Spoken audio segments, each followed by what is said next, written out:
Kaum muslimin jamaah Jumat rahimakumullah, kita sebagai orang beriman di dalam hidup ini semuanya mengakui begitu banyak nikmat yang kita terima dari Allah Subhanahu wa taala. Banyak sekali nikmat yang oleh Al-Qur'an sendiri dikatakan, wa in ta'uddu nikmatallahi la tuhsuha. Andai kata kamu mau menghitung-hitung nikmat Allah yang dianugerahkan kepadamu, pasti kamu tidak akan mampu untuk menghitungnya. Yang menjadi persoalan ialah bahwa banyaknya di antara kita menyamakan antara nikmat dengan rahmat. Artinya apa? Ketika menerima suatu nikmat, dia mengatakan, alhamdulillah, saya ini mendapatkan rahmat dari Allah Subhanahu wa taala. Jadi tidak lagi mengatakan nikmat, tapi menggantikan dengan mengatakan rahmat dari Allah Subhanahu wa taala. Betulkah nikmat itu rahmat? Atau apakah setiap nikmat itu rahmat? Yang perlu diketahui bahwasanya nikmat itu mempunyai dua sisi. Sisi depan, sisi belakang. Sisi depan inilah nikmat. Inilah yang menggiurkan kita. Inilah yang memancing kita. Inilah yang menarik kita. Terkadang kita tidak lihat bahwa di balik nikmat itu ada sisi amanat. Sekecil apa nikmat itu, sekecil itu pula lah amanat yang ada di belakangnya. Sebaliknya, sebesar apa suatu nikmat, maka sebesar itu pula lah amanat yang ada di belakangnya. Janganlah mentang-mentang begitu kita mendapatkan suatu nikmat terus kita mengatakan, alhamdulillah saya ini mendapatkan rahmat dari Allah Subhanahu wa taala. Jangan. Kapankah nikmat itu menjadi rahmat? Di sinilah tugas kita. Nikmat itu menjadi rahmat apabila kita melaksanakan sisi amanat yang ada di balik nikmat itu. Saya ulangi, nikmat itu menjadi rahmat apabila kita melaksanakan sisi amanat yang ada di belakang atau di balik nikmat itu. Dan disinilah kita akan mendapatkan pertanyaan. Allah di dalam Al-Quran At-Takasur ayat 8 mengatakan, wala tus'alunna yauma izin anin na'im. Di sini Allah menggunakan kata yang menguatkan dengan kata la di depan kata kerja. Ia mengatakan bahwa pasti kalian akan ditanyakan akan semua nikmat yang pernah kamu dapatkan ketika hidup di dunia.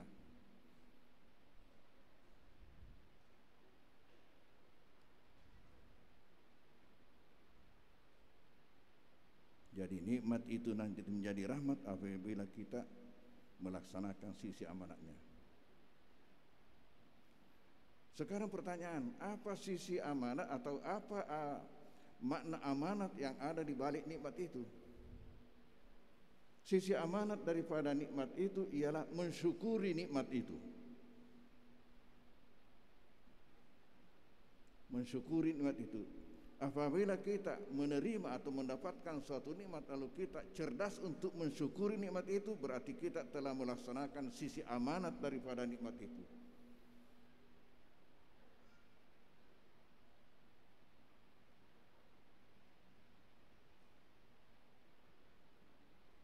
Hidup ini nikmat.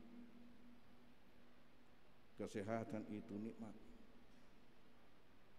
Keluarga itu nikmat, anak itu nikmat, istri itu nikmat. Harta itu nikmat, kedudukan itu nikmat, begitu banyak. Mungkin kita rasakan tapi kita tidak sadari.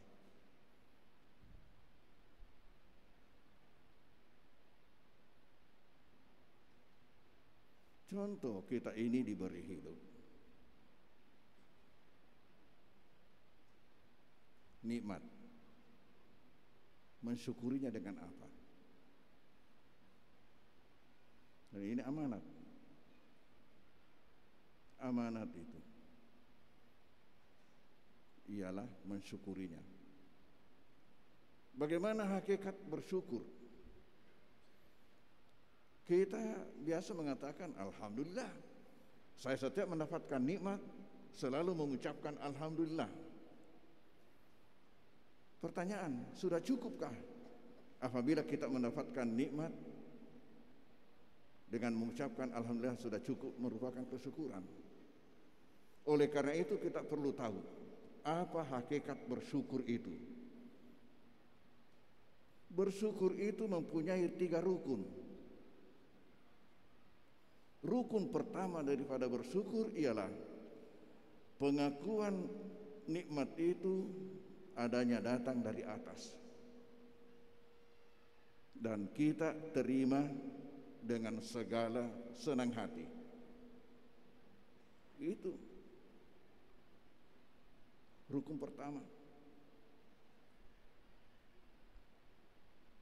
Bagaimanapun usaha kita, kita tidak boleh mengatakan ini 100% adalah hasil usaha saya, kesuksesan ini adalah hasil daripada usaha saya. Lupa peranan di atas. Sama dengan corona ini yang dianjurkan oleh WHO. Cuci tangan, pakai masker, menjaga jarak, lupa memperbanyak zikir dan doa. Itu konsep orang-orang yang tidak bertuhan. Lalu apa yang terjadi? Bukan semakin berkurang, malah semakin bertambah. Kenapa? Karena yang menciptakannya mau tambah lagi. Maka dari buangnya masa melupai Kak Nayak Pancaji itu. Kita perlu banyak kembali kepadanya.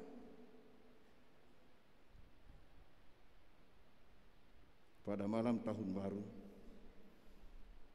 saya di rumah jabatan Bupati baru diminta untuk memberikan tausiah. Di antara yang saya sampaikan, andai kata saya Jokowi, maka pertama saya sampaikan bahwa kita ini perlu tobat nasional. Tidak ada lagi dosa yang tersisa di Indonesia ini tidak dilakukan orang. Tidak ada lagi. Kemudian kita perlu melakukan istighasah kubra, memperbanyak zikir dan doa. Kenapa? Ini adalah senjata kita sebagai orang beriman. Rasulullah mengatakan doa usilahul mu'min. Doa itu adalah senjata orang beriman. Mengapa kita lupa? Ini tidak akan hilang selama Tuhan tidak menghendakinya. Apapun yang kita lakukan. Rupanya waktu itu Bupati menanggapi. Waktu itu kan malam Jumat. Maka beliau membuat himbauan kepada seluruh masjid di Kabupaten Baru agar setiap selesai Jumat melakukan doa dan zikir bersama.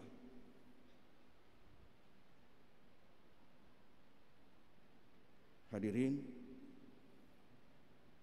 kaum muslimin jamaah Jumat rahimakumullah, kita kembali kepada pokok masalah. Bagaimanapun usaha kita atau kesuksesan yang kita dapatkan sehingga kita mendapatkan suatu nikmat, maka jangan lupa dan jangan ingkari peranan yang di atas.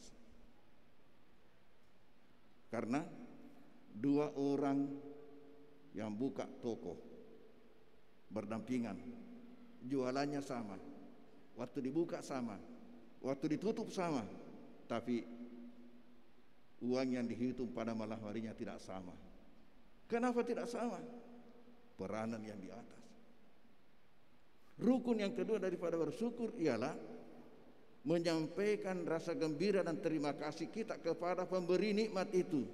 Dan inilah yang disebut syukur kepada Allah.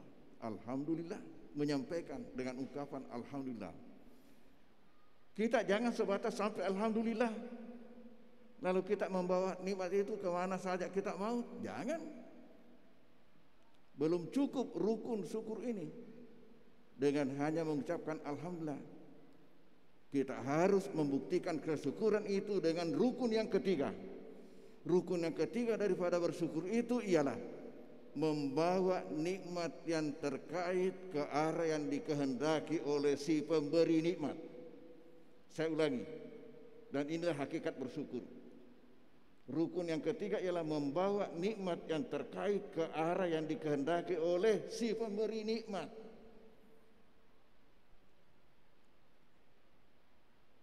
Hidup ini untuk apa? Ibadah, ya ibadah kok kalau hidup. Ada jabatan, dikemanakan itu. Ada kesehatan, dikemanakan itu. Semuanya gitu. Ada harta, dikemanakan itu. Harus lancar zakatnya, infaknya, sedekahnya. Ada suatu hal yang mungkin mengherankan. Masa zakat di Baru lebih besar daripada zakat di Makassar? Padahal saya katakan, sebenarnya kalau mau dibanding potensi yang ada, zakat di Baru ini hanya satu kompleks perumahan di Makassar yang mengalahkan zakat di Baru itu, kalau sebenarnya zakat itu jalan dengan benar. Bagaimana kira-kira penghuni Citralen umpamanya, atau Azalia yang ada di Fanaku kamu? Satu perumahan saja di situ zakatnya akan mengalahkan zakat di Baru. Zakat di Baru tahun 2020 ini adalah sebanyak 23 miliar.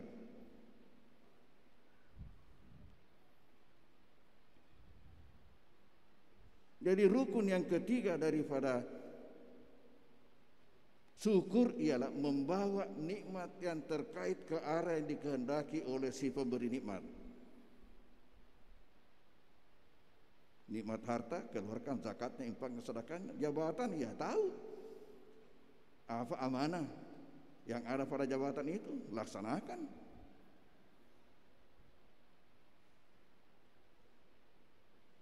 Dan inilah yang dikatakan Al-Quran di dalam surah Ibrahim ayat 7 yang saya bacakan tadi dalam muqaddimah khutbah. Wa ista'azana rabbukum la in syakartum la azidannakum. Ingat, Tuhanmu telah mempermaklumkan, telah mengumumkan. Apa isi pengumumannya? Jika seandainya kalian bersyukur, pasti saya akan tambahkan nikmatku kepadamu. Ini tadi kalau dilaksanakan, nikmat itu akan bertambah. Jadi dengan melaksanakan nikmat itu kita akan mendapatkan dua keuntungan. Di samping keuntungan di dunia, keuntungan pertama ialah pahala daripada adanya kita melaksanakan nikmat itu, melaksanakan amanah itu yang ada di balik nikmat itu. Dan pahala yang kedua, keuntungan yang kedua adalah Allah akan tambahkan terus nikmatnya kepada kita. Tapi kata Al-Quran selanjutnya, wa in kafartum, tapi manakala kalian mengkufuri, tahu inna azabi lasyadid, azabku sangat pedih. Kapan seseorang disebut kufur nikmat? Juga ini ada tiga hal. Pertama ialah apabila ia mengingkari adanya nikmat itu dari atas. Yang kedua ialah apabila ia menyia-nyiakan nikmat itu. Dan yang ketiga apabila ia menyalahgunakan nikmat itu. Kapan ini terjadi? Maka dianggap kufur. Kata Allah, wala in kafartum inna azabi lasyadid. Hadirin jamaah Jumat rahimakumullah, marilah kita membawa nikmat yang kita dapatkan dari Allah Subhanahu wa taala, nikmat yang tidak terhitungkan ini menjadi rahmat. Jadi rahmat adalah berkeberkahan dan keuntungan dalam hidup kita dunia akhirat. Amin. Barakallahu lakum fil Qur'anil azim wa nafa'ni wa iyyakum bima fil ayati wa dzikril hakim wa taqabbal minni wa minkum tilawatahu innas samiul alim.